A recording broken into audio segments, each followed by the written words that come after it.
Well, we're here. It's Tuesday. Welcome. You didn't finish that. Welcome. Welcome. Welcome. Did you guys get any weather today? It was looking gnarly over here earlier. I clouded it up a little bit, but we got all our weather earlier in the summer. Fair enough. Yeah, as I was getting out of work today, it looked really, really bad. But I didn't see anything. Nothing happened. The road seemed fine. Other than for whatever reason, people decided to just go 10 miles an hour under the speed limit everywhere this afternoon. That's always fun. So yeah, I was not enjoying the ride home this afternoon. So, welcome on in, everybody. How much did that have to do with the drive, and how much did it have to do with New Mexico United? I got that call. I got a call. And we'll get into it. I got a call on the ride home. Yeah. So what? Yeah, welcome in. I don't know what the hell that meant, Seth.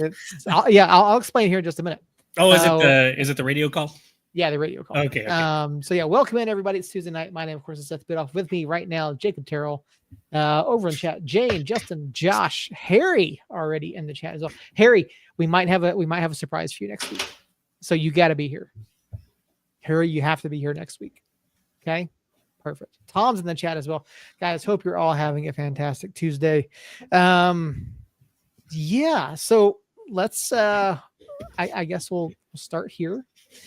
And the first thing that happened is Luis Fernando has been transferred from our team, and that was something that we were not looking to make happen, but we had a team from Vietnam, believe it or not, came forward. They really, really wanted him, made him an offer contractually that would make a huge difference for him in his life. This is a young man that grew up in Brazil, grew up in poverty, is sending most of his paycheck home to family and relatives. And it was a life-changing contract, something that was way beyond, our means. And, when that happens, obviously our team needs to be compensated, but we need to try to, put these players in those positions to succeed. And I think that's a real testament to not just Luis and his effort, but to our club. I mean, that you have a team in Hanoi that's researching a team in New Mexico. That should really tell everybody, how far we've come.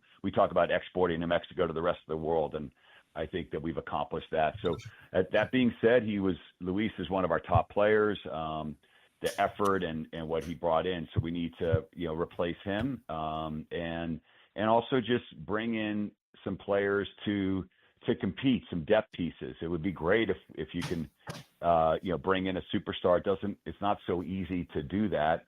But we just want to make sure at every level in the midfield, at the back, at the front, that we have players who are going to be competitive and pushing those ahead of them and ready to step in when their number's called. So I think over the next week or so, you're going to be hearing of some additions to the club, and as soon as we can announce those, we will. But it's going to make us stronger. We're not having anyone exit the club besides Luis. So these are just going to be additional people who can come in and give us the depth we need to make a strong cup run. So in case you missed it over on Team Talk today, that, of course, was Peter Trevisani in part of his segment with Joe and Adam Deal. Fernando's gone. The rumors were true. We worked over the weekend to try to confirm it. We did not get anybody, which I think was telling. Yeah, when we don't get any comment from any person whatsoever, it speaks volumes, believe it or not. Yeah, that's a thing. So, with previously we could reach out and typically we would get some sort of response. We would get, but yeah, no response is very, very telling. So it was just a matter of when. And I mean, there you have it. Christina's joining us now. I mean, this broke this afternoon. Like I said, we'd heard the rumors. We know the source of where the rumors came from. And so we reached out, tried to confirm, and this is what happened. I got a call this afternoon saying, hey, from Adam Deal saying, hey, did you know about this? I said, well, I'd heard the rumors. I talked to Joe yesterday, and I was trying to get it confirmed. Christina, was that a beer? It was a cider. Okay, yeah, that's what I thought. I It's a cider kind of night. We're driving Christina to drink. So as soon as I heard it, I reached out to the group chat. I said, "Hey, Fernando sold. It is confirmed." Pete, again, the club has not officially announced it, but Pete leak. Pete leak. Hashtag Pete leak. It's out there. It's official now. So, initial reactions to Fernando being sold, particularly overseas. Go ahead, Christina, because I'm gonna get on a soapbox. So up until I heard, I was checking Discord to see if Seth, you had posted the link to the soundbite. So I had heard it like right before I logged on. And up until that point, I was feeling like real salty and real Debbie Downer.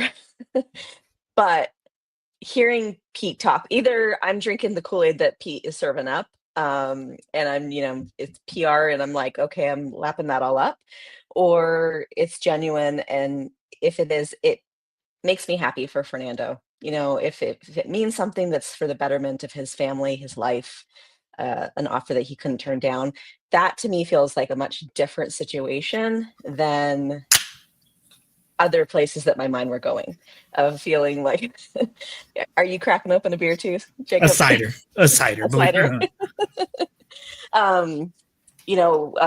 Of maybe there being, problems in the locker room, or players not wanting to be here, or, differences of personalities, those sorts of negative things.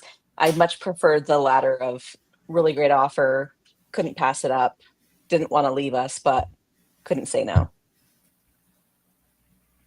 So I drank the Kool-Aid, maybe. I'm trying to cope here. All very valid responses. Again, hearing Pete, so I didn't catch it live. Adam called me right after, said, "Hey, Pete confirmed it, run with it, go, here it is." To hear the story, it certainly didn't sound like the club was shopping him by any stretch of the imagination. I do still have some concerns about the move, and I get wanting to improve your station in life, improve your situation. I get it. I understand it. Is there now a concern that we're not paying players enough? No. Okay. Is there some reason that we're not? We're now down 3 players, well, 4 technically, Brucey as well. You've brought in Valentin Noel, so technically, net -3 right now. Well, Bruce is an injury. You can't count Bruce. We're down down a 3 out. As far as the numbers, 3 out. Yeah. We've brought 1 in. Yes, Bruce is out, but injuries are kind of part of it. We dealt with injuries all last year, so you can't factor that into the transfer balance thing there necessarily. Now, do we need to replace some people and bring some more people in? Yes, but if you're just talking about like the transfer outs versus the transfer ins, we're still at a net -2, right? So that's still a big deal. But to throw Brucey in there, I feel like that's putting your finger on the scale just a little bit. Well, I'm just in terms of just bodies, right? You've got -4. Jace leaving is 5 technically. Dubois, we loaned out Dubois if you want to get technical. Yeah.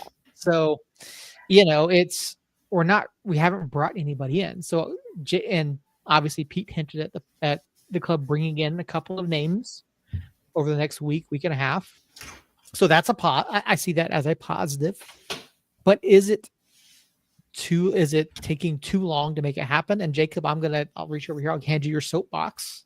Thank you. And you can appreciate that. Take the floor. Look, is the year going how we thought it would go? No.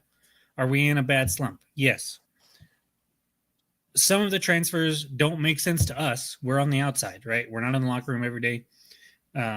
Even us as media, we get a little more access than some of the guys in the chat. Although some of the guys in the chat might get more access than us just by being at every game all the time and stuff like that. The bottom line is we're in year 7. This club has shown us over and over again that they want to win, and they're going to do what it takes to try to put the best product on the field. especially in the last several years. It's a roster that was largely constructed before Dennis Sanchez got here. And much like when Quill took over midseason, we saw a flurry of moves. And then that first offseason after Quill had been here for an offseason, or for that half season, that first whole full offseason with Quill as our head coach, we saw a shit ton of turnover. That has started early for Sanchez, in my opinion. I'm sure everybody listening, everybody watching, everybody that is a United fan has worked with or known somebody that they do not get along with 100%. Now, when you work with them, you do what you got to do and you get through it.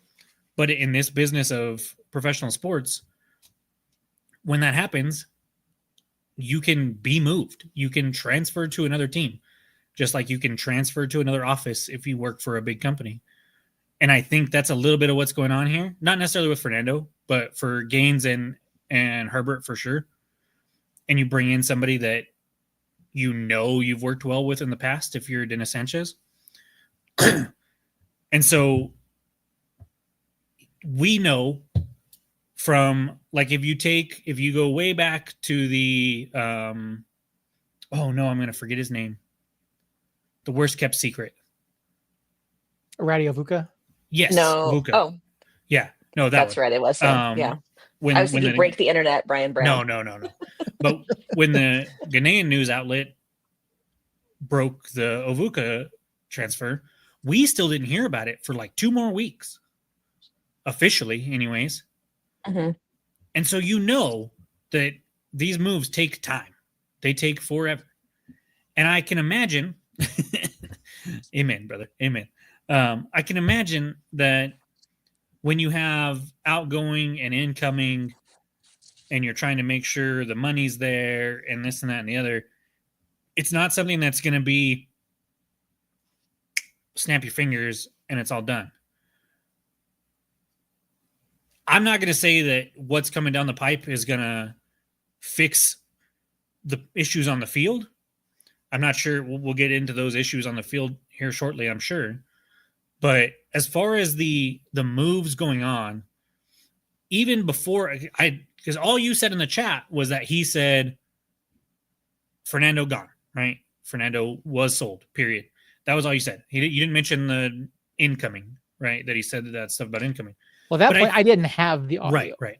Yeah. But I think you had to know, like, if you followed this club long enough, they're not just going to sell 3 starting caliber players and only bring 1 back. On top of being shorthanded at center back, losing Brucey, having Rivas and Ryden still obviously dealing with their injuries. Rivas maybe less so. Hurst just played 45 minutes, the Monterey or the Hartford match, because he was limited on time. So to me, it was glaringly obvious that we weren't just going to sit here and sell players and throw away the season. We have a match in hand. If we were to get 3 points out of that match in hand, we would be sitting in second place. So yes, the season is not going how we are, and we're in a terrible run of form. However, it's not like we're Oakland or Vegas sitting on 19 or 20 points, which, granted, we don't have very many more than that. I understand that. But we're not at the bottom of the West right now looking up at everybody. We're right in the thick of it. And we know that this team and this club has shown the propensity to go out and spend money and make moves mid-season, especially not so much last season. Vargas was really our only move last season, and he didn't really play a whole lot. But we had a really strong squad last season that Quill put together. That's not the case right now. Dennis is still tweaking things and doing this and doing that. And so am I worried that we won't get the 1 seed? Not really, because I think the 1 seed, that ship has sailed, right? Like, we could catch Tulsa. I think we play them one more time, if I'm not mistaken. So there is another 6-point swing there. So we theoretically could. But that's like, if we get a home playoff match, and then we've seen time and time again in the playoffs specifically, the 1 seeds they never make it. They have very rarely made it. Even 2019, our first year when Phoenix won 20 matches in a row during the regular season and was an absolute juggernaut, they got knocked out and didn't make it. And so I'm not worried about the 1 seed. I think we'll continue to fight for a home playoff spot. The West is kind of jumbled, so it might mean fighting for a playoff spot in general. And I'm not saying we're going to. I'm just saying that the club is going to do. They're not done making moves, which we just heard from Peter that there is reinforcements coming. And if that helps us, great. If it doesn't help us, the team is trying. Like, to lose faith in a team that for 7 years now has practiced what they preach as far as wanting to do the best that they can do and continually trying to fix the problem. I'd rather that than just resting on our laurels and keeping the club that we had and the locker room going to shit and it just being a complete disaster. So I'm not happy with how we're playing, but the sky is also not falling, especially with this. I know when the Fernando news leaked, it was like, what the hell is this happening? And I never felt that way. Like, I'm pissed that we got our ass kicked 5-2 and I don't know what the fuck happened, but I'm also not like the team is it's gone, it's over, the run's over, we're shit now, we suck again, all that stuff. Let's not go that far yet. I mean, I don't think anyone can disagree with a lot of that. Oh no, they can, they do, they have, and I have a feeling you're about to a little bit. Which is why I don't go on Facebook. I don't look at that. I can't stand to look at Facebook. I basically don't go on Reddit much anymore unless someone tags me in something. But you look at it, and I don't think anyone can say that the club is sitting on their laurels. If you're saying that, if that's what you truly believe, you need to go get your head checked. Because when you look at it, yes, we've already brought in Valentin Noel. We've suspected for weeks that more signings were coming. My concern is the timing. Like, we've known about the injuries. We've known about the lack of depth. We've known about the outgoing transfers, because obviously the talks with Vegas, that was not a one day, done, announced it the next day. That was right. Not happening. And I understand it takes time. I think most people understand it takes some amount of time to go out and sign somebody, particularly if you're trying to transfer them in from somewhere, either on a loan or go out straight buy someone. We've talked about it all season long. The depth of this club is potentially an issue. No, we weren't talking like that at the beginning of the season. At center back, yes. Everywhere else, we were deep as shit. We had midfielders coming out the wazoo. We had attacking players coming out the wazoo. Defensively, I will agree. I've been concerned about that since day zero. But you can't sit here and say that overall the depth was not there. The depth has been there, even in the back line. When we started the season, Herbert, Ryden, and Maples, plus Seymour and then Jabang shortly after the season started, that we all thought at the time could play center back. We've learned that one of those can't anymore. So I didn't like the depth at center back, but there was at least bodies there that theoretically can play there. And so we haven't known the depth was bad the whole time. That has come with injuries, and then specifically the Gaines Herbert trade or transfer out. Then you start looking at center back and you're like, what the hell? Mm-hmm. But we also, when we made that Herbert, Gaines, Valentin Noel transfer, there was an international spot there. So maybe we've been working on bringing in a center back since then, but visa or other issues like that could be at play. There's so many things that we don't know. And that's why I'm like, if we look at the track record, not right now, but the track record says we're going to make moves that we feel like are necessary. When Quill came in, we added like 4 players that midseason. And so, I don't know. It's it's frustrating because I'm frustrated at the losses. If you look at the last two, they've been infuriating. But then I turn to the fan base and said, you're guilty of this to an extent too. We were up 2-1 at halftime, and you were crickets after a jabang banger, crickets. And then halftime comes, and then we start getting our asses kicked, and then you're blowing up the chat with negative talk. So it's not just Facebook that is like, oh my gosh, it's us too. And it's like I'm furious at what I'm watching, and then my phone dings and I look at it and I'm furious at it. And then I'm like, well, I'll go scroll Facebook. Why? I don't know. And then I'm furious at it. And so the whole week with New Mexico United has not been pleasant. No, but no. I still try to have not faith that we're going to turn things around and win, but faith that the club's going to make moves to try to do that at least. Oh no, and I do too. Like I do have faith that the club is going to try to make moves. And Bolte, yes, this is the international transfer window. We have until the 21st. That's when the transfer window closes. And yes, deals can happen quickly. They don't seem to in this environment. Now, can they? Sure, but they don't seem to come together very quickly in this environment.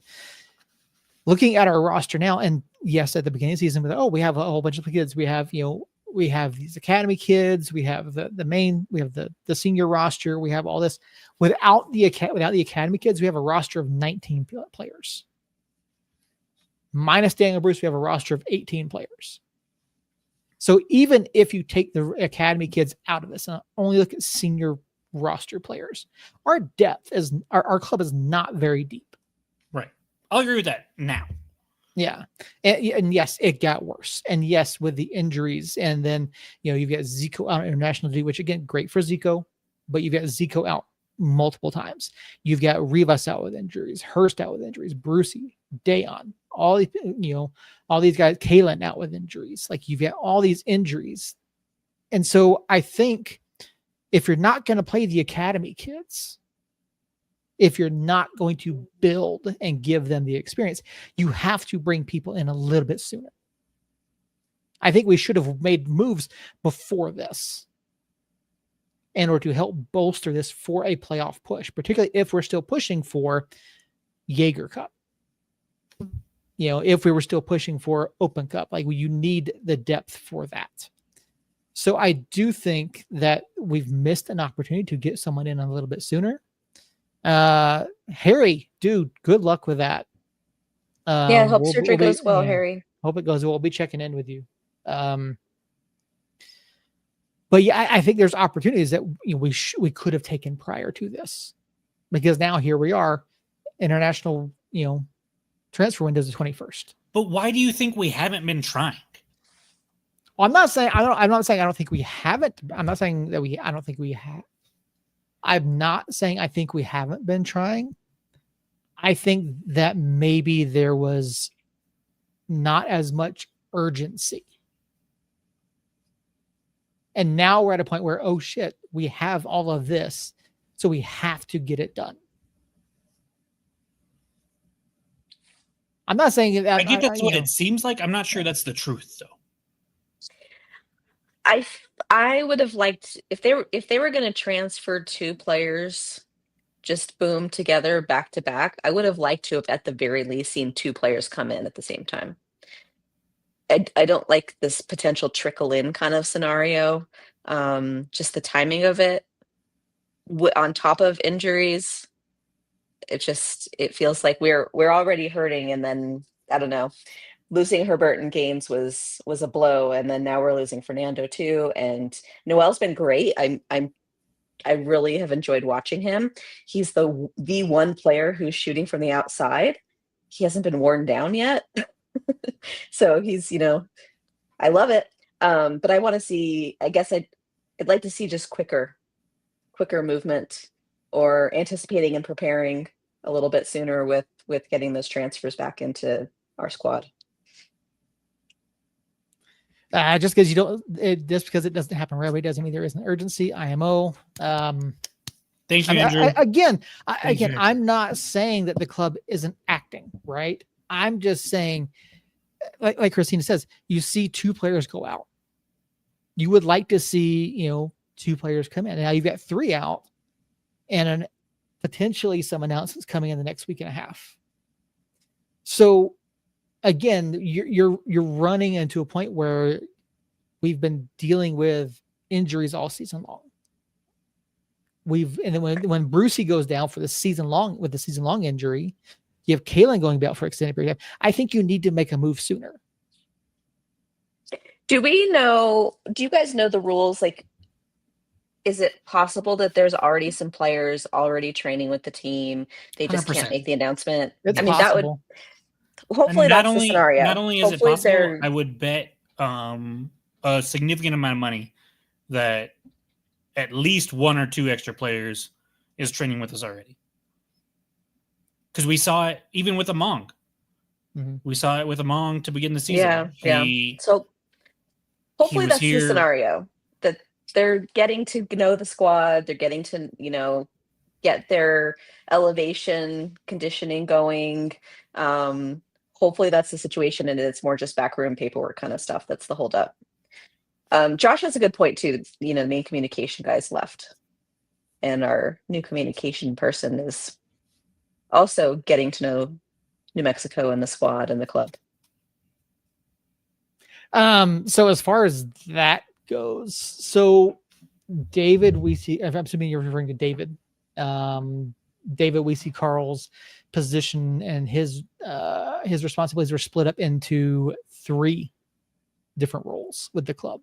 So the club did intend to hire 3 different individuals to take on a lot of different things. So Herbert was hurt a lot this season, Andrew. So he was hurt a significant amount this season. So that severely limited his minutes played. But again, with when Kalen went down, we had Tony. We had him. But we didn't use him. So, and Tony and Maples last season, they clicked. They played so well together. So I know Sanchez wasn't, the coach last season, but I would have liked to have seen Tony get more opportunity to revive that pairing with Maples when Kalen got hurt. I love Tony. I thought he was a fantastic center back at times last season, and I think he could have been this season. I don't know how, yes, he was in the team sheet and we saw him play. I don't know what his conditioning was like after the injury. I don't know how bad the injury was. I don't know if the injury was still bothering him. And on top of his physical well-being, I don't know how, yes, the system was very similar between Quill and Sanchez, theoretically. But sometimes, like I mentioned at the beginning of the show, there's coworkers that the mesh just doesn't happen. And so on paper, trading Herbert away when we're lacking a center back is very dumb. In reality, it seems like he wasn't going to play for us, period, point blank. He was just not either fit, or he wasn't the right fit for the system, or he wasn't healthy enough, or I don't know what it was. But yes, it's a loss of a body, but it's a loss of a body that I'm not sure was going to play very much anyways. Jabang never looked fully comfortable at center back, even from the first outing. Now, granted, the Hartford was like the icing on the cake for that situation, but I don't know. It just, yes, he was a body that could have played center back. He wasn't going to. If he was going to, he would have before he got transferred, and he wouldn't have been transferred. So that is what it is. It's the cruel reality of professional sports, especially at lower levels like this. There's going to be players that you really like and that you have an opinion of, that the club, the coach, the front office, whatever, somebody doesn't have the same opinion, and they're going to leave. It just is what it is. Timing could have been better, but we're we're seeing a lot of out. We're seeing a lot of give. We're not seeing a lot of take. And eventually I think that turns around. But I get where the fans are coming from, because it is like, hey, Gaines, like I feel like I've got egg all over my face when it comes to Gaines. But it happens and you move on. Speaking of giving, New Mexico United has given up quite a few goals in the past few matches, including 5 more this past weekend against FC Tulsa. I don't know where to go from here. 4-0 to Hartford, which I was really worried about that match. 5-2 here. 9 goals conceded in 2 matches. Yes, we actually scored in this one. Yes, we had a lead in this one. And yes, I was quiet at halftime. Honestly, I think Jabang's goal was a bit of an oddity because it was such a weird shot. Oh, no, that was 100% on purpose. From It was the beautiful. outside. and all credit to him for that. But we looked not good, particularly in the second half. The second half, I'll first give you half, that. I think looked good. Particularly I in was the happy second with half. the second. I thought the first half was probably our best half in 2 months.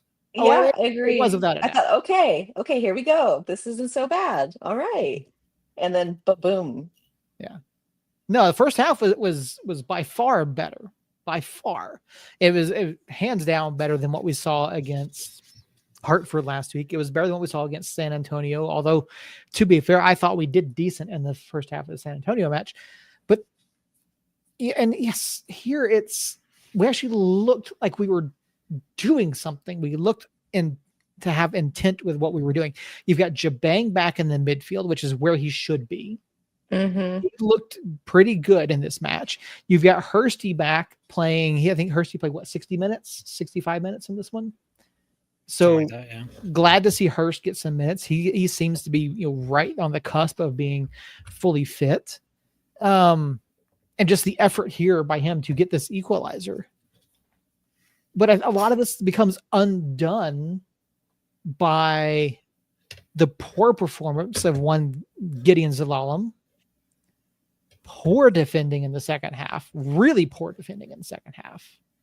Like, you give up the penalty in the first half. Really bad pass in the second half in our own defensive third.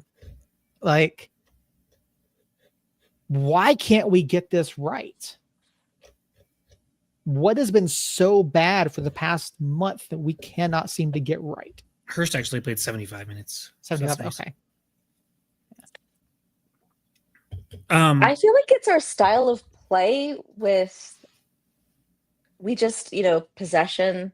It's like without purpose. This seems to be the theme this season, and the phrase that we've been saying, pod after pod. It's like we're just passing the ball. When we finally get into the final third, we lob it into the box. We don't have tall players, so we rarely get a shot off. Once it's in the box, we usually lose it, and then the counter kills us.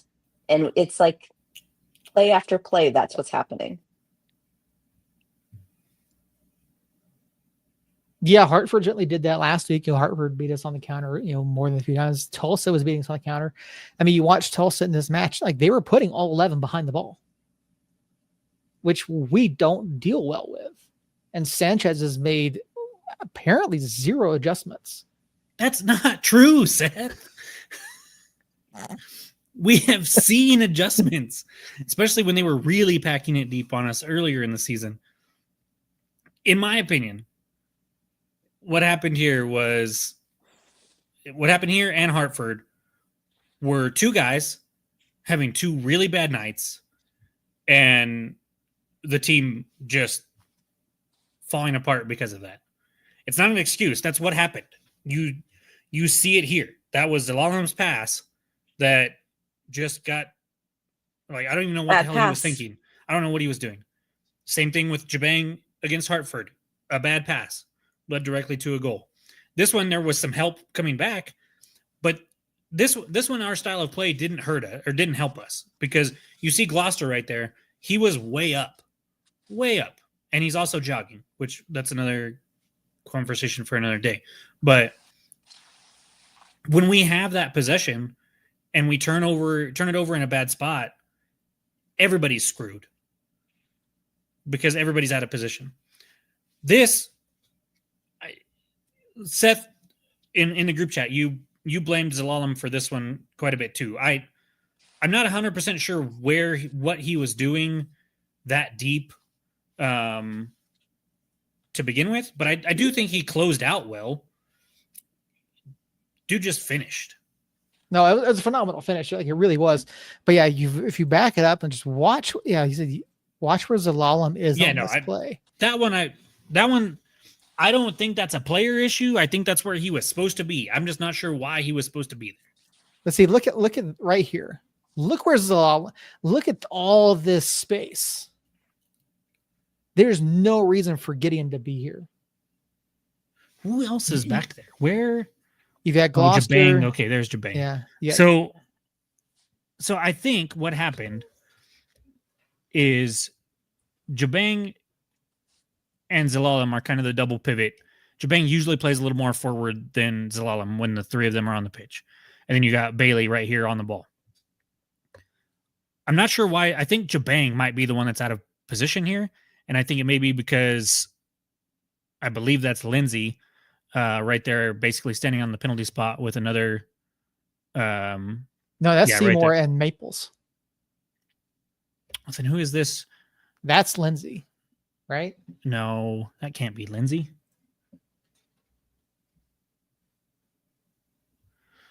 I don't know. Then maybe, okay, so then Jabang is here for the right back for some reason. I don't know. Well, so if Jabang is anywhere else, you leave this wide area. I mean, that's already kind of space here anyway. Well, there's supposed to be somebody else there where Jabang is. I think Maples and Seymour are too tight here. I think Seymour should be more where Jabang is, and Jabang should be a little bit farther out. Was Jabang playing right back at the time? Because where's our right back? We're missing somebody. He just slid in. Yeah, so somebody is not in frame that we are missing. And so there's something else going on there than Gideon being, he's in a bad spot when you look at that video. There's something else going on. There's another part of the story here that's not being told because we're missing a player. And I'm not sure where he is. My guess is that player is supposed to be where Jabang is. Jabang's supposed to be at the top of the 18, and Zelalem's over here where he's supposed to be when the ball's on this side. So at this point in the match, we had made no subs. So yeah, that's Lindsay, Jabang. Yeah. You're missing Noel. Noel's the only player not in frame. Noel's right there. Noel's the one at the top of the 18 in the corner. Yeah, that's Noel. Okay, so then where is Is it Lindsay? It's Lindsay that's missing. Where's Jalen? It's Lindsay that's missing. I don't know where he's at, but it's Lindsay. He's right here. Okay, so he was hurt. He had stepped. No, that's a sub coming in. No, that's not a sub. Yeah. So yeah, he comes on. He's just late, and either Zelalem doesn't realize that, or that's Noel there. Yeah, so that's Lindsay. So, but Lindsay must have had to come off for a knock, and wasn't in position. Jabang was in his position, making up for that. Lindsay or Zelalem thinks Jabang's going to be where Jabang is actually supposed to be, and he's not in good position. Regardless, I think he makes a decent attempt to close him out. I don't think it's laziness. He gets there. He doesn't want to get beat on the dribble. He closes out like in basketball on a shooter properly. He just leaves a sliver of space on that far left side. And credit to, I can't remember what this guy's name is, but just a pinpoint finish. Yeah. Well, see. No, it's not. Yeah. No, it's Serrato. Oh, that's right. That's Serrato. But no, it's like I'm not saying I don't think I said that Zelalem was lazy on this one. I think he's slow getting there. He should have been in there again. He's out of position. Lindsay's off the pitch. Jabang's filling in to cover this back here. You've got these two. This is not how this should be. You don't need three players over here. So he is slow getting here. If he get right here at this point or here where Serrato's shooting, he needs to be closer. He needs to be more central. Let it play. Yeah, okay, maybe it was. I thought he took another touch. No, it's like he's got to be closer because you see the stretch by Zelalem. So like he's not in position. Like, yeah, it's just really poor rotation there. And to the question is, Noel did play the entire match, by the way. Valentine did play Well, then the you entire gotta. match. Did we talk at all about why Shakes was in goal and it wasn't Alex? We don't know. Alex wasn't on the injury report. There was nothing that was said. He was part of the 18, right? Yeah. Yes, but he was But not in gear. Maybe a Okay. Kalen kind of situation. So let's the not on the injury report doesn't mean a damn thing. Oh, we yeah, know no. this. Yeah. My guess is he has a small knock and wasn't available for like an emergency situation, but wasn't available for a full 90. Yeah. But Yeah, there was a shot of him as they were going to, I believe it was the opening kick, and you see him, he's not dressed to play. He's got long pants on. He's not in like match day kit. So he's not dressed to play. They don't wear their kit until they go in anyways. So Well, no, I know that, but he's Or the not. training. Yeah, he doesn't even appear to be in the training kit. So like he did not look dressed to play at all. So I feel like Shakes wears long pants when he's on the bench too sometimes.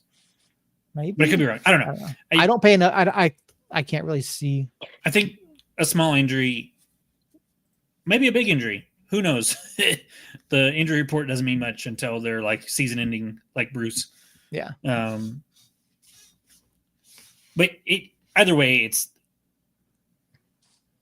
Zelalem cost us 3 goals, two for sure. I'll give him a half on this one. Something else I think was going on. I don't think it was 100% his fault. It was a miscommunication somewhere. But it's 2 very bad matches in a row. Yes. I think if Gideon doesn't slide, and then if he doesn't have that bad pass, then this goal doesn't mean anything and probably doesn't happen. And then you look at the Hartford match, and Jabang is basically responsible for 3 of those 4 himself. And so this one was just this one was we were losing, we were trying to push forward, and we got caught with our pants down is what happened here. I think Talon misplayed that too. I think he misjudged it and probably could have gotten a touch to it and controlled it. But and then the 5th goal, I mean, it was a nasty deflection. Yeah. While we're pushing to try to get 2 goals in the last 10 minutes. I mean, the final score line is ugly, but it's not necessarily like, I feel like if you look at the first half, we play a really good half. We come out with the lead. You have one mistake by a player who's made some mistakes already lately, and everybody puts their heads down. And that's not an excuse. That shouldn't be the case, but it's what happened. And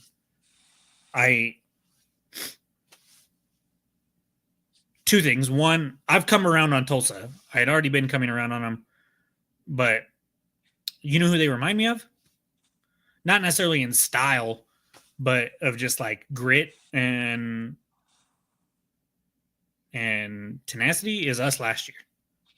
Mm-hmm. They just have a never say die attitude. They can win a game 5-2. They can win a game 1-0, and they can do that back to back, depending on what the other team is doing and what they need. So it's a situation where I'm not happy about it, but I'm also cautiously optimistic that we're not this bad, at least. I will say I'm watching this back. I know we wanted a foul here after the fact, but the fact that the referee called this a foul and played advantage in Tulsa's favor, I don't see it. But I don't know. Yeah, which I mean, you're right. It does. I don't understand it either. Yeah. It shouldn't. I mean, in reality, it didn't matter because we were already losing by 2 anyways, and there's only 8 minutes left. But yeah, hey, we play our best soccer when there's 10 minutes left. No, we play our best soccer when there's 10 minutes of stoppage time left. Except this time we were all groaning when we heard it was 7 minutes of stoppage. So I got to be completely honest with you. That goal goes in, and I immediately put on the LAFC match and rewound it to halftime because Son made his debut. And I was fed up with everything black and yellow at the moment. So I knew there was 7 minutes because you guys were upset that there were 7 minutes, and that was it. No, it's one of those things where you got they should I think we should have Bundesliga rules to an extent. You get the stoppage time, 3 goal Mercy. difference. Yeah. Mercy end. So real quick on that play that just happened. Mhm. I would like to Vargas? bring up, Vargas. One point here. I'm not gonna take away, like I'm not gonna how do I phrase this? I'm not gonna fault Sanchez for the Herbert and Gaines move. I'm not gonna fault the club or Sanchez for the Fernando move. I will point out 2 things that have driven me nuts about Sanchez so far. And that is Vargas has been by far our best attacking talent all year. And we get Noel and you take him out. He has played very little since we've got Noel. And I'm not sure why, because I think they both need to be on the pitch at the same time in some capacity. And I think that's our best avenue for offensive creativity. Mm-hmm. And then he wasn't bad in this match, but Rivas has played way too much this year, even with the injury. So those 2 things I will definitely say I will criticize him about. I will not criticize the transfers or anything like that at the moment. And Justin, yes. Oh my gosh. I did see that. And it was embarrassing. I don't know if you guys ever watched or if you guys ever saw the clip of the Miami Heat. I think it was the mayor of Miami at the time. She comes on and she's talking about Dwayne Wade, and she calls him by the wrong name, and it was giving off those vibes. And oh man, it was painful. But Sonny looked fantastic on the pitch in the few minutes, the 30 minutes or so that he got. Yeah, but I mean, he draws a penalty. You can tell that they're still trying to figure things out because he hasn't been there that long. But I'm super excited. He was my favorite Tottenham player. He was my favorite player on my favorite English Premier League team, and then he transfers to my favorite MLS team. I already told Allie, my wife, the white LAFC kit is going to be my Christmas present. Whether she gets it for me or not, I'm getting it with Son's name and number on the back. And yeah, so it immediately switched it over that. So I didn't even see that Vargas play until right now. And I see it and I'm like, why has he not been playing 90 minutes? Yeah. Like, unless you're getting him some rest and you plan on playing him 90 minutes going forward, fine. But that dude is electric and super fun to watch. And I think him and Noel, I think if you get him and Noel and Hurst, and you have, because Noel started on the left wing to start the game, and I'm okay with that. I think Harris is probably our best option in that position, but I think Noel's a better player than Harris, at least right now. So I'm not 100% sure what the best lineup up there looks like, but Vargas and Noel, I think, need to be on the pitch because they're the only ones that have been trying the last 2 months, it seems like, since right before we got Noel, and then since we got Noel. I mean, they've been electric. So certainly feels my one criticism of Sanchez right now. Yeah, fair enough. Quickly, over under on who plays more matches on turf, Son or Messi? Son plays more for sure. Yeah, because Son isn't coming to this league to just like Coast. retire. Son is, the way Son plays is balls to the wall, and he doesn't want to take time off. He wants to play every minute of every match unless he's not healthy. And so, yeah, I think it'll be fun. All right, fair enough. Looking ahead, again, the schedule does not get any easier for New Mexico United as they head into the final 13 It matches. kind of does this weekend. I mean, yes, but we all know how we play against teams at the bottom of the table. So yeah, but this isn't just your bottom of the table team. This is Sanchez's old team. It's Noel's old team. It's a team that knocked us out of the playoffs last year. Herbert and Gaines. It's a team that now has Tony Herbert and Mackenzie Gaines. It's the Zobra night and Weehan appreciation night. Yeah, I mean, we were obviously coming into this, we were concerned about the last two matches. Well, we didn't play well. Again, we don't typically play well against clubs that are below us in the standings, particularly ones that are below the playoff line. I think that's a fair assessment. We tend to play down the teams that have fewer wins than we do, fewer points than we do, I should say. How are we feeling? Like, coming off of these two very tough matches, 4 losses in a row. Las Vegas finally at home for one match. Like, what is the expectation here? What do we need to see on Saturday for us to not be like, hey, are we alive still? If Sandia and Isleta let me bet on USL Soccer, I would put a large amount of money on United. I don't. This team is not a quitter. It hasn't been a quitter.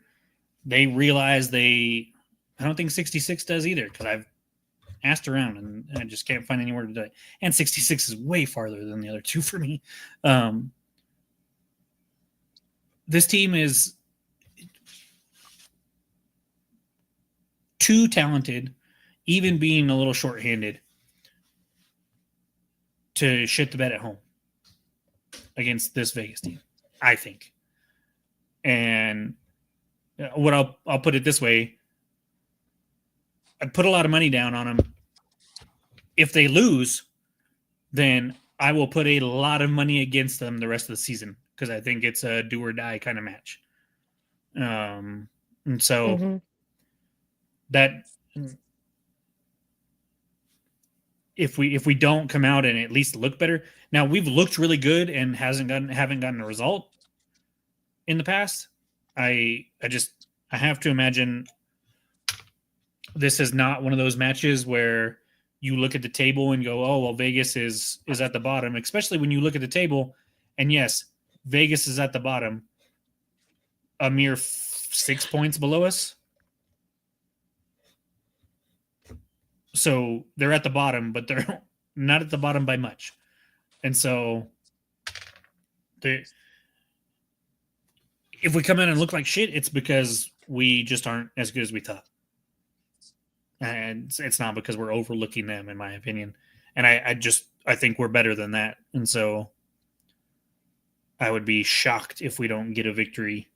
Might not be a statement victory. It might be an ugly victory, but I think I have to believe we get a victory. I mean, I don't know. I look at it and I don't know. Vegas is winless in 5. Their last win came back on June 28th against Spokane in the Jägermeister Cup. And then they did win the week prior to that against Indy 11. But they've also given up, I think it's 17 goals in their last 5 matches, 18 goals in their last 5 matches, something like that. They've given up a lot of goals. So New Mexico has been the team, though, that has allowed these teams to turn it around and go on runs. Can't argue with that either. I mean, yeah. I don't know. Like, I really don't know. I want to think that coming back home and playing at the lab after being gone for a month is going to mean something. I want to think playing, Chris Weehan night, probably not as much of a deal for most of these guys, other than, maybe Brucey and Sergio. But who one's not going to play, and I hope the other one doesn't. Yeah, exactly. Ryden. Yeah. If Ryden plays. Kalen. So that's the thing. We're nearing the point where Caitlin should be returning. Should be, right? Because we were told about 2 months, and we're right around there. So I don't know. I don't think we see Caitlin this weekend. I don't know what we see from an offensive standpoint. I would like to think that they play with more energy, or I'd like to see us play a competitive 90 minutes, which we haven't done in, I don't know, some time. And I know that, Pete said on the radio, so the full interview with Pete will be on the ESPN, on the Team Talk podcast page tomorrow. They say that they're trending towards the biggest, towards the highest attendance of the season so far for Zozobra night and Chris Weekend Appreciation Night. I would love for that to be the case. Do I think it will be? No. I don't think it will. And I think a lot of people are concerned about how this team has been playing over the past month. And I think that's going to keep people away, but I don't know. I mean, maybe this is the match that gets us going. I mean, this is a team that gives up a lot of goals. Now, to be fair, we give up a lot of goals. So at least as of late. Yeah. I don't know. I feel like I saw somewhere fans saying if it wasn't for the Zozobra bobblehead, they probably wouldn't go to the game. So United's, I mean, the fact that it's a really unique theme, they're giving away a pretty cool giveaway, Weehan coming back, like the Peak is giving away tons of tickets. They're doing Zozobra's special tickets. I mean, they're definitely doing everything they can to try to get butts in seats, and hopefully all of this will pay off. But I agree with Jacob that it's a, like, not do or die, but it's gonna speak volumes how they come out and what they look like and what result they get. Let me read off something real quick to you guys. Sure.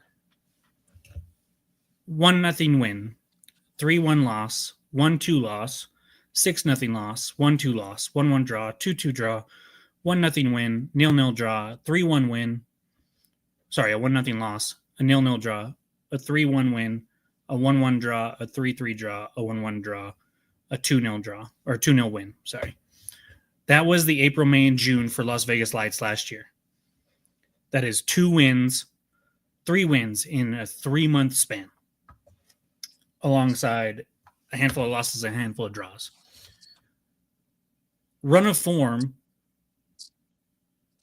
can switch on a dime. All it takes is one game. Are we in a bad run of form? Yes. Sanchez, that is a team, that is a Las Vegas Lights team that Sanchez coached last year that didn't have the talent that we have, that took some time to fit into the system of Sanchez's liking, and then turned around and ended up getting a home playoff match after that abysmal start to the season. Do I expect it? No. Am I going to sit here and think that that's just going to continue for us? Also, no. We're just too talented of a team. It's just, and Sanchez, I don't think he's quite the coach Quill is. But he's still a pretty good coach. He beat us in the playoffs, and he beat us, I think, regular season last year too. And so I'm not a negative person, damn it.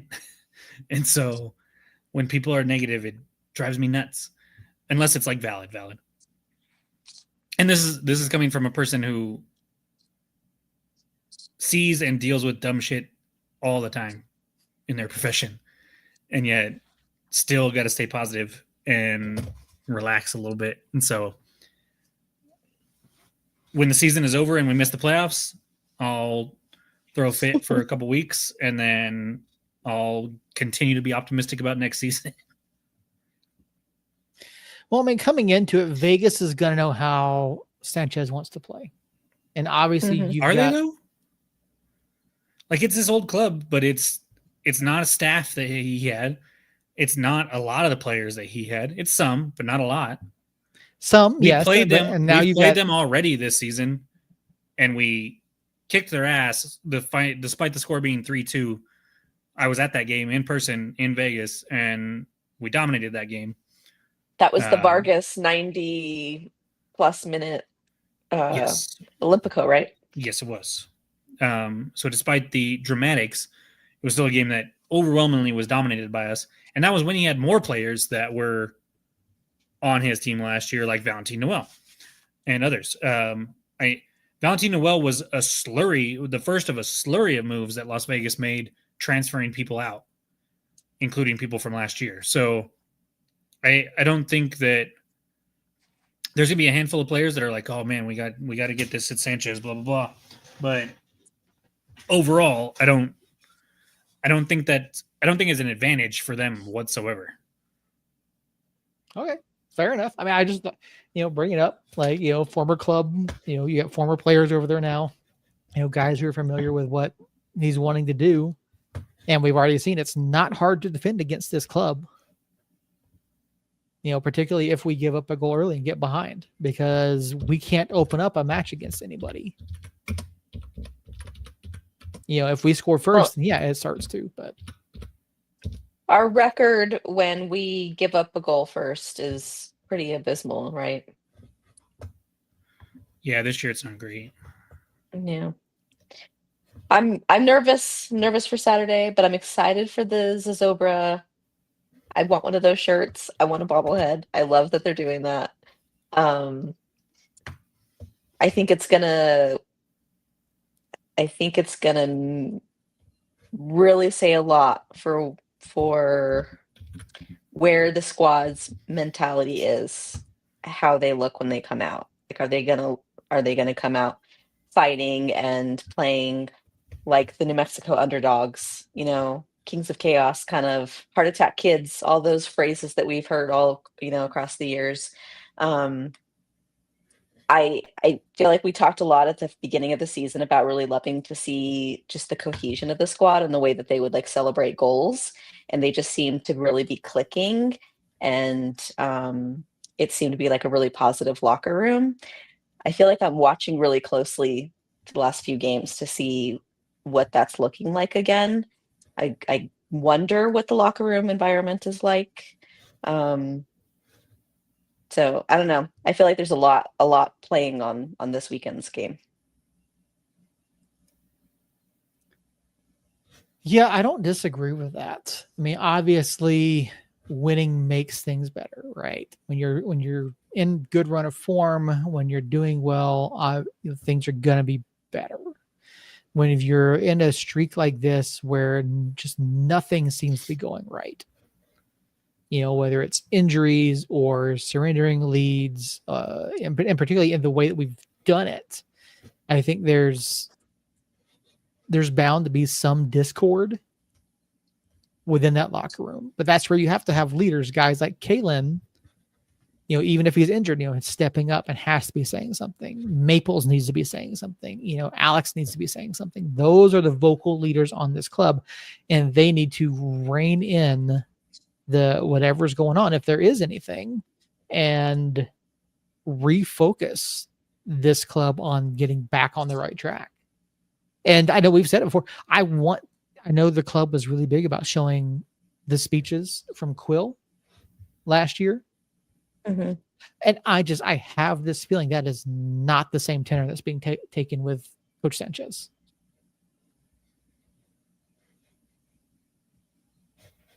Which I think there needs to be some fire out of somebody. And I don't know what it takes to get there.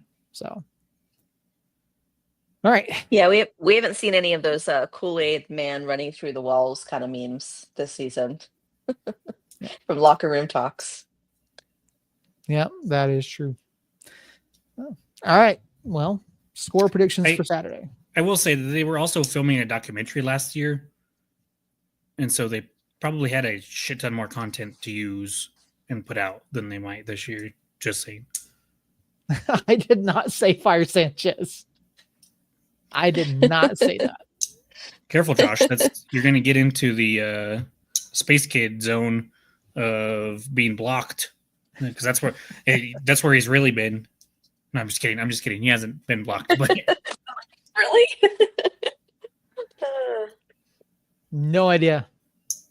But at least he did admit that Gideon has not been playing well. So, all right. So yeah, what happens on Saturday? Give me a score prediction. Woof.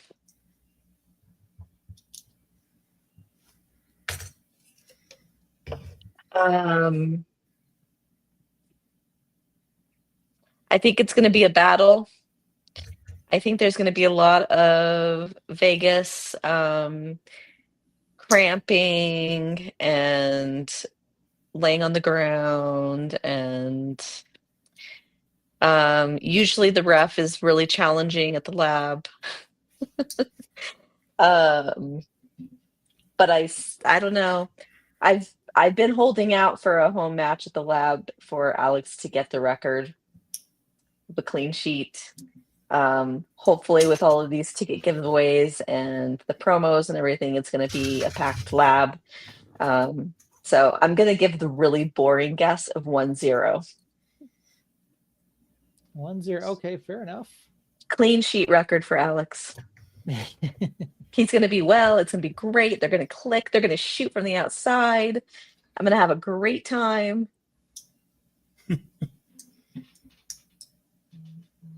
I'm trying to look up. So the USL or Pro has announced the referee assignments for this weekend. So let's see. Charlie. Let's see who it's going to be. Charlie's the fourth official. Local guy Charlie gets the fourth official. So Still need to get him on the pod. yeah, I'm trying to. Bless you. Excuse me. Thank you. I'm trying to see if this referee has worked our matches before. What's the name? Luis Diego Arroyo. He doesn't like. I have the bad referee names memorized to where if I hear them, they set off a red flag, or if I see them, they set off a red flag, and that doesn't set off a red flag at least. So I'm gonna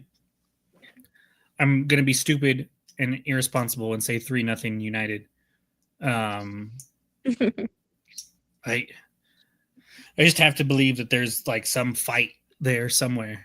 And if it's not going to come out against Sanchez's old team with Gaines and Herbert on the other side, then I don't know if it's going to. If it's not going to come out against that team at home for the first time in a month, needing to turn things around, I don't know if it'll ever happen. So mark my words. I'm going to predict 3-0 this week. If we look bad like we have this weekend, then I will probably predict us to lose for the first time in a long time, if ever, next week. Fair enough. I don't know. I don't know. Both teams are in a really terrible run of form. We're the better team, though. It is true, but we are the better team on paper. Yeah. I just don't know. Like it's I scoring the goals last weekend is promising. I just don't know. I really don't. I have a hard time going for us. Also have a hard time going against us. So I don't know.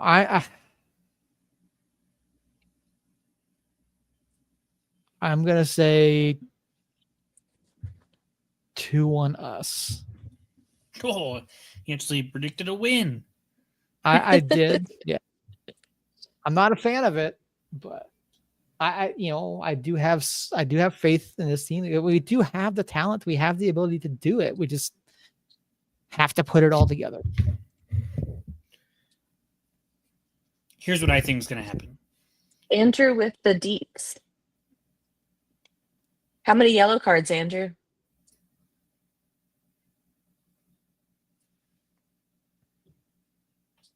Okay. Here's what I think is going to happen. Jabang's going to be in the midfield again, which we saw pay dividends in the first half anyways. And Gideon's not going to be on the pitch. My fear with that is that Gideon's not going to be on the pitch, but another midfielder that I'm not a big fan of will be. And so we'll see. One thing I will say is that as much as I crap on Rivas, typically when he turns the ball over, it is not in the very dangerous spots that we saw Gideon and Jabang the last 2 weeks do it. Mm-hmm. And so I can live with him turning the ball over as long as we've got a little bit of numbers back. but I'd rather, in a perfect world, it would be, and I do think we see Ryden. It's been 2 months. That was a 4 to 8 week injury. So we're at the far end of that. He's been on the bench, so he's been at least there, traveling with the team, training theoretically. And so I'm not sure if he's fully healthy, but I'm willing to bet that we see him and Maples return to form. Not form necessarily, but return to the pitch together. And then a midfield of Jabang, Vargas, and Noel.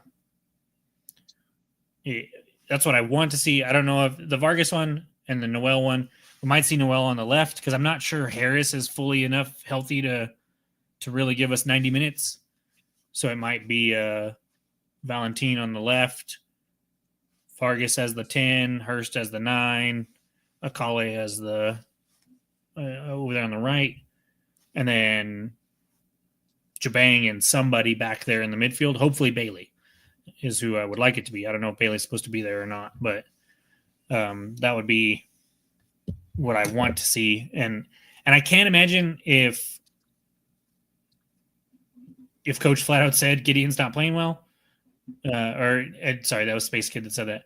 I can't imagine that Coach is sitting there going, yeah, Gideon earned some more time. I can't imagine that's happening because we did see as soon as Jabang had that shit game at center back, he wasn't at center back anymore. Coach made the move finally there. So I have to think lineup changes come into an extent, and that's going to make a difference, I think. All right.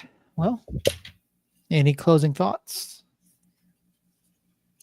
Christina, nothing? No, I'm going to be there early. I want my Zozobra bobblehead. Oh, and I think they're doing where you can like write your worries and woes, and they're going to send it up to Santa Fe to actually burn in the real Zozobra. So maybe the last 4 games, we'll just throw that into the Zozobra. Somebody said that they were going to bring some sage to the lab to burn. Yeah, that might Alex, be good. My buddy Alex. Yeah. Or fellow Tampa Bay Buccaneers fan, Alex. But we're New Mexico. We're the underdogs. We always have been. Even last year when we were in first place for as long as we were, we still didn't get our flowers. So this is not unfamiliar territory, and I still believe in them. I think there's fight in the squad, and I think we're gonna have a good time on Saturday. Agreed. All righty. Well, Jacob, will you be there, Seth? I will be there. Yes. Okay, good. I will not. Want to, but can't make it happen this weekend. So, I'm glad you guys will be there. But, oh man, rough little bit of stretch here, guys. But keep your heads up. And that is not only with United, but if things away from soccer are also rough, keep your head up and power through because it'll get better. Yeah, I don't have a lot tonight, guys. We'll be back next week, hopefully talking about 3 points with Vegas. Jane, Justin, the mute, Andrew, Josh, Alex, Jane. No, I said Jane already. There's quite a few people in the chat. So Harry. Harry, Jeremiah and Jeremiah's mom, or Jeremiah's mom. I'm not sure. When I asked him about it, he said it was all him last time. It's but both of them. That's not what The he said the Sibley last family. time. That's not what he said the last time, but I'll believe you. Yeah, Ewan, thank you guys. Thank all y'all. We'll be back next week. Hopefully talking about 3 points and a victorious night at the lab on Zozobra night. Like Justin has said, both in New Mexico United Nation and here in the chat, like this is when they need you the most. This is when we need to show out and show them that, hey, we still love you. And wherever they go, we'll follow. So if you're not scheduled to be out there and you can make it, please do. 7:00 Saturday night at the lab, taking on Las Vegas. we'll be back Tuesday, 8:00, maybe with a special guest, ? But we will definitely be back next week. And until then, guys, love y'all. Somos Nidos.